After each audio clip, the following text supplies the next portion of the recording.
ఇది ప్రజాస్వామ్య దేశం.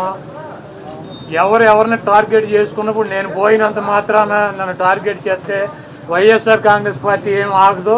జగన్మోహన్ రెడ్డి గారు ఇంటికి కూడా వీళ్ళు ఏం పీకలేరు. నన్ను కాదు, జగన్మోహన్ రెడ్డి గారినే టార్గెట్ చేస్తారు. ఇక్కడ మీరున్న సెక్యూరిటీ అంతా తీసేసి, గన్మెన్లను తీసేసి, ఇంకా 15 రోజులు ఎలక్షన్ జరగలేదు, కమిటీ సిఫార్సులు రాలేదు, ఇక్కడ మొత్తం అంతా కూడా సెక్యూరిటీ తీసేశారు కదా. తీసేసి ఎల్లో మీడియా కెమెరాలు పట్టుకొచ్చి జగన్మోహన్ రెడ్డి గారి ఇంట్లోకి ఎట్టెళ్ళాలి, గోడకు ఎట్టెళ్ళాలి, ఇవన్నీ కూడా వాళ్ళే చూపిస్తున్నారు. కాబట్టి ఇక్కడ టార్గెట్ ఎవరు దొరికితే ఆ టార్గెట్. ఇటువంటి వాటికి భయపడే ప్రసక్తి లేదు. ఎవడెవడికి టార్గెట్, ఎవడెవడి చేతులు ఏం రాసి ఉందో అవన్నీ పైన ఉన్నటువంటి భగవంతుడు నిర్ణయిస్తాడు. ఎవరి టార్గెట్లు ఎవరికి ఏమవుతుందో చూద్దాం రాబోయే రోజుల్లో. అదేవిధంగా ఋషికొండలో కట్టినటువంటి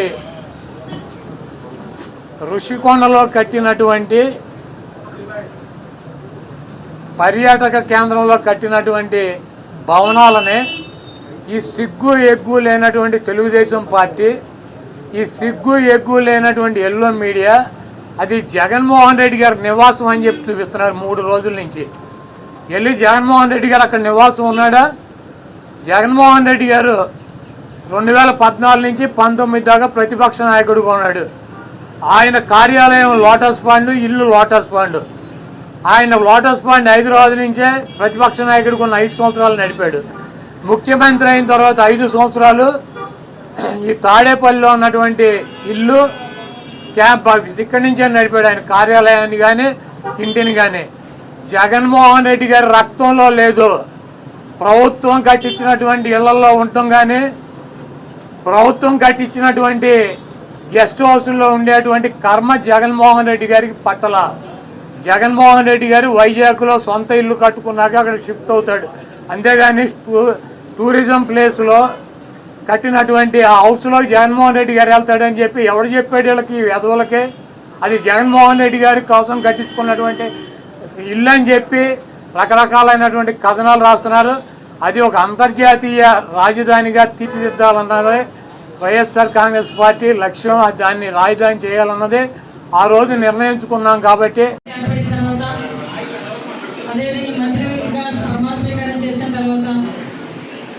నియోజకవర్గంలో ఉన్న అఫీషియల్స్ అందరితో ఒక ఆత్మీయ సమావేశం అంటారు, పరిచయ వేదిక అంటారు, రివ్యూ అంటారు, అది మీ ఇష్టం. నేనైతే ఒక పరిచయ వేదిక, మనం రాబోయే కాలంలో 5 సంవత్సరాలు పనిచేసేదానికి ఒక పక్కా ప్రణాళికతో ముందుకెళ్లాలని ఒకే ఒక ఉద్దేశంతో మిమ్మల్ని అందరినీ ఒకసారి పిలిచి మాట్లాడడానికని పిలవడం జరిగింది. ఇక్కడికి అన్ని డిపార్ట్మెంట్స్ వాళ్ళు కూడా వచ్చున్నారు. అన్ని డిపార్ట్మెంట్స్ హెడ్స్కి, అన్ని డిపార్ట్మెంట్స్ వచ్చిన వాళ్ళందరికీ కూడా పేరు పేరున ధన్యవాదాలు, నమస్కారాలు తెలియజేసుకుంటున్నాను. ఎక్కువసేపు అంటే మీతో నేను క్లియర్గా డిస్కస్ చేయాలి. ఎందుకంటే నేను ఏదో రాజకీయంగా మాట్లాడడం కాదు. అలాగని చెప్పి ఉన్న వాస్తవాన్ని దాచిపెడితే అది మేము తప్పవుతుంది. కాబట్టి లాస్ట్ 5 years 2014 నుంచి 19 వరకు నేను కూడా ఇక్కడ ఎమ్మెల్యేగా చేశాను. ఇక్కడ నాతో పాటు పనిచేసిన వాళ్ళు ఇక్కడ చాలా మంది ఉన్నారు. So what ever it, TDP గవర్నమెంట్లో స్టైల్ ఆఫ్ వర్క్ ఎలా ఉంటుందని మీ అందరికీ కూడా తెలుసు. అట్ ద సేమ్ టైం మొన్న 5 సంవత్సరాలు కూడా మీరు పనిచేస్తున్నారు. ఇక్కడ వర్క్ ఆఫ్ స్టైల్ ఎలా ఉంటుందని కూడా మీకు తెలుసు. కాకపోతే మీకు నేను చెప్పేది ఏంటంటే, ఇంతకు ముందులాగా పనిచేస్తాము, ఇంతకు ముందులా మేము ఇంకా అలాగే ప్రవర్తిస్తాము అని అనుకుంటే కనుక, నేను ఇందాక మా డిపార్ట్మెంట్ వాళ్ళతో ఎలా చెప్పానో మీకు అలాగే చెప్తున్నాను. ఇక్కడ ఎన్డీఏ గవర్నమెంట్లో పనిచేయాలంటే నాకో లేకపోతే నా పక్కన లీడర్కో పనిచేయమని నేను ఎప్పుడు చెప్పను. మీరు పని చేయాల్సింది ప్రజలకి, మీరు సేవ చేయాల్సింది ప్రజలకి, జీతాలు తీసుకుంటున్నది ప్రజల గురించి. కాబట్టి డెఫినెట్గా మీరందరూ కూడా ప్రజా సంక్షేమం గురించి, గవర్నమెంట్కి అనుగుణంగా అభివృద్ధిలోకి ముందుకెళ్ళేటట్టుగా మీరందరూ కూడా నాకు చేయూతనిస్తారని నేను మనస్ఫూర్తిగా కోరుకుంటున్నా. మీరందరూ కూడా ఆ రకంగా పనిచేస్తారని కూడా నేను అనుకుంటున్నాను. పాస్ట్ ఈజ్ పాస్ట్, అయిపోయింది. ఇప్పుడు జరగాల్సిన దాని గురించి ఆలోచించాను. ఇప్పుడు ఈరోజు కూడా కూర్చోబెట్టి దాదాపు 1800 కోట్లు అనుకుంటున్నాను. 1580 కోట్లు, క్లోజ్ టు 1600 crores రావాలి. సో 15th ఫైనాన్స్ కమిషన్ డబ్బులు వదిలేసుకున్నాం. జల్ జీవన్ మిషన్ లాంటిది బోల్డెన్ నిధులు ఉన్నాయి. సో ఏ పథకం, కేంద్ర పథకాలకి ఇవన్నీ చూస్తుంటే కేవలం మ్యాచింగ్ గ్రాంట్ ఇవ్వలేకపోవడం. నేను అధికారులు పొద్దు నుంచి గత రోజుల నుంచి నేను అడుగుతా ఉంటే ఒకటే అడుగుతున్నాను, ఏమైనా మీ బాధ్యత కదా, మీరు ఎందుకు లేరు ఇట్లా అని అడిగాను. సమస్య ఏమైంది, సరైన నాయకత్వాన్ని ప్రజలు ఎన్నుకోలేనప్పుడు ఇష్టారాజ్యంగా ప్రవర్తించారు. దానికి పర్యావసానమే మనం అనుభవిస్తుంది ఈరోజు. నేను మీకు ఒక రెవల్యూషనరీ విప్లవాత్మకమైన మార్పులు తీసుకురావాలి ఆంధ్రప్రదేశ్ విధి విధానాల్లో కానీ ప్రభుత్వ విధానాల్లో కానీ, దానికి నేను నా వంతు కృషి నేను బలంగా చేసి పెడతాను. మీకు ఏదో ఒక రోజు వారానికి మీ సమస్యల మీద ప్రత్యేకించి దృష్టి సారిస్తాను. అంటే ఈరోజు కూర్చుంటే ఒక సపోజ్ నెల రోజుల్లోపు నాకున్న సమయంలో, అందుకే నెల రోజులు అంటే అది 2 వారాల్లో కానీ మీరు చెప్పండి, నాకు ఇంత టైం పడుతుంది, ఒక్కొక్క వింగ్ని అర్థం చేసుకోవాలి. ఇప్పుడు మీరు చెప్పారు ఈ ఫిట్మెంట్లు కానీ మనకి పిఆర్సీ కానీ, అలాగే కమిషనర్స్ని ఇప్పుడు దాకా అపాయింట్ చేయలేదు. ప్రతిదీ కూడా మీరు క్షుణ్ణంగా చెప్తే నేను కన్సర్న్ అధికారులతో మాట్లాడి నేను ఏం చేయగలనంటే, నేను టాస్క్ మాస్టర్ ముందు సమస్యకు పరిష్కారం వెతుకుతానని చెప్పేవాడు. నేను పారిపోయే వ్యక్తిని. నాకు యాక్చువల్ నాకు రాజకీయాలు నాకు అవసరం లేదు. నాకు నేను ఎందుకు వచ్చానంటే ఇది నా నేల అనుకొని వచ్చాను.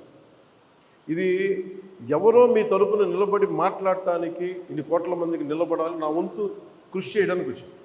దాంట్లో భాగం మీ భవిష్యత్తుకి, మీ భద్రతకు కూడా నేను మనస్ఫూర్తిగా మాటిస్తున్నాను, ఇది నిలబడి. సో నేను కోరుకునేదల్లా మీకు ఈరోజు నేను అద్భుతాలు చేసేస్తాను, అన్ని సమస్యల్ని పరిష్కరించేస్తాను నేను చెప్పడం. ముందు నేను అవగాహన చేసుకోను. శాఖాపరమైన అవగాహన చాలా చాలా అవసరం.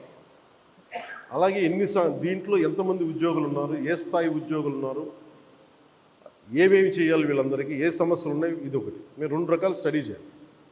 ఇవన్నీ చేసిన తర్వాత ఒకటి పంచాయతీలని దానికి పునర్వైభవం తీసుకురావడం, గత వైభవం తీసుకురావడం పంచాయతీలకి.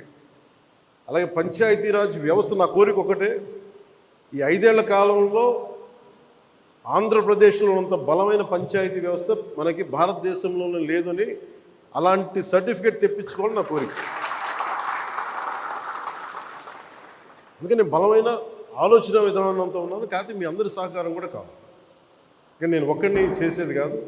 మీ అందరి సహాయ సహకారాలు, మీ సలహాలు, సూచనలు లేకపోతే నేను కూడా ఏం చేయలేదు. కానీ నేను మీకు అందుబాటులో ఉంటాను. మీకు ప్రత్యేకించి మీ ఈ ముఖ్యంగా మీరు కోరుకుంటుంది అన్నిటికంటే దారుణ బాధ అనిపించింది, నెలకి జీతాలు ఇవ్వడం పక్కన పెట్టి జీతాలు పెంచాలని అడగాలి, కానీ నెలకి జీతాలు వస్తే చాలు అనుకునే 1వ తారీఖుకి జీతాలు వస్తే చాలు అనే స్థాయికి పెరిగిపోయింది. సో అభివృద్ధి అనేది లేదు, నిధులు లేవు. వీటన్నిటి మధ్యలో now governance is a great challenge for all of us. కానీ మాకేం నమ్మకం ఉందంటే పెట్టుబడులు తీసుకురాగలం, అభివృద్ధి పదంలో ముందుకు తీసుకెళ్ళగలం, ఒక ధైర్యం చాలా బలంగా ఉంది. సో మేము బలంగా మీకు చేసి నీకు నెక్స్ట్ మీటింగ్ నేను మీకు తెలియజేస్తాను, సంఘాల పెద్దలందరికీ, నాయకులందరికీ. హరిప్రసాద్ గారికి నా పొలిటికల్ సెక్రటరీ, అలాగే మన పంచాయతీరాజ్లో కూడా కొంత ఆయన సహాయం తీసుకుంటాను. వరప్రసాద్ గారు వీళ్ళందరూ ఉన్నారు, కానీ ప్రత్యేకించి ఇంకొంచెం మీకు ఎక్కువ నమ్మకం కలిగించడానికి నేను అందుబాటులో ఉంటానని చెప్పడానికి. మీరు సమస్యని, ఇన్ని సంఘాలు ఉన్నాయి, వీళ్ళకి ఈ సమస్య ఉంది, ఇది మాకు క్షుణ్ణంగా ఈయనేమంటారని మిమ్మల్ని ఈ రిపోర్ట్ చేసి పట్టుకురండి, నేను మాట్లాడతాను. సో మీరు అది కుదిరితే మనం అక్కడ క్యాంప్ ఆఫీస్లోనే కూర్చుందాం, లేదంటే ఒకసారి ఏదైనా కూర్చోబెట్టి మీకు మీరున్న చోటకి అన్నీ బాగుంటాయి, నేను కూడా రావడం నాకు సిద్ధం. నాకు అలాంటి ఇబ్బందులు కూడా ఏమి. సో ఇవన్నీ దృష్టిలో పెట్టుకుని నాకు ఇప్పుడే ఛార్జ్ తీసుకున్నాను కాబట్టి కొద్దిగా నాకు కొన్ని రోజులు సమయం ఇవ్వండి. నాకు సమయం ఇచ్చిన తర్వాత మీతో కూర్చొని మన సాధక బాధకాలన్నీ మాట్లాడుకుని, ముందు మీరు ఆనందంగా ఉంటే తప్ప ప్రజలకి మిమ్మల్ని ఆనందంగా ఉంచలేదు. నాకు మీరు ఆనందంగా ఉండాలని మనసా వాచ ఆకాంక్షించాను. అలాగే మీ సమస్యనమ్మా నేను వెంటనే అది మాట్లాడేస్తాను. నేను లాస్ట్ టైం కూడా చేయించాను, 2014లో కూడా ఇలాంటి ఇష్యూ ఏదో ఉంటే నేను అది ప్రత్యేకించి చేయించాను. It will be done. అది మేమే కూర్చోబెట్టి చేస్తాను, అది మట్టు కొంచెం మాట్లాడుతున్నాను చెప్తాను. సో మీ అందరికీ ప్రత్యేక ధన్యవాదాలు తెలుపుకుంటే, అంటే నేను ఎంత అవగాహన చేసుకున్నాను అనడానికి మీరు చెప్పిన ప్రతి పాయింట్ యాజ్ ఆన్ నౌ నేను నోట్ చేసుకున్నాను. దీని మీద నేను అంటే వీటి మీద కూర్చొని నెక్స్ట్ టైం మీటింగ్ నాకు కొంచెం ప్రిపరేటరీ వర్క్ కావాలి, అందువల్ల కూర్చొని మీతో మాట్లాడతాను తెలియజేసుకుని మీ అందరికీ ప్రత్యేకమైన ధన్యవాదాలు సెలవు తీసుకున్నాం. జై హింద్.